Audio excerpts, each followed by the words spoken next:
Hi friends, Hindu మతంలో శుద్ధత చాలా ముఖ్యమైనది. దేవాలయం అంటే దేవతల నివాసం కాబట్టి ఆలయంలోనికి ప్రవేశించే ముందు మనల్ని మనం శుభ్రపరచుకోవడం చాలా ముఖ్యం.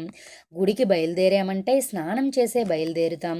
అయినా గుడి బయట పంపు వద్ద లేదా బావి వద్ద మళ్ళీ కాళ్ళు కడుక్కొని వెళతాము. దీనికి కారణం స్నానం అయ్యాక బయలుదేరే ముందు చెప్పులు ధరిస్తాం లేదా నడుచుకుంటూ గుడికి వస్తాం. కావున ముందుగా గుడి బయట పాదరక్షకులను వదిలి పంచభూతాల్లో ఒకటైన భూమిపై నిలబడి పంచభూతాలకే అధిపతి అయిన నీ వద్దకు వస్తున్నామని మననం చేసుకుంటూ ముందుగా కాళ్ళు కడుక్కోవాలి. తర్వాత 3 సార్లు నోట్లో నీళ్లు పోసుకుని పుక్కలించి వదలాలి. దేవా, శరీరము వాక్కుకి మూలకారకమైన నాలుక నోరు కూడా శుభ్రపరుచుకొని నీ ముందుకు వచ్చి ప్రార్థిస్తున్నాను అని అనుకోవాలి. ఈ విధంగా కాళ్ళు కడుక్కోవడం ద్వారా మనం దేవతల పట్ల మన వినయాన్ని చూపిస్తున్నట్లు అర్థం. ఈ వీడియో మీకు నచ్చితే తప్పకుండా లైక్ చేయండి.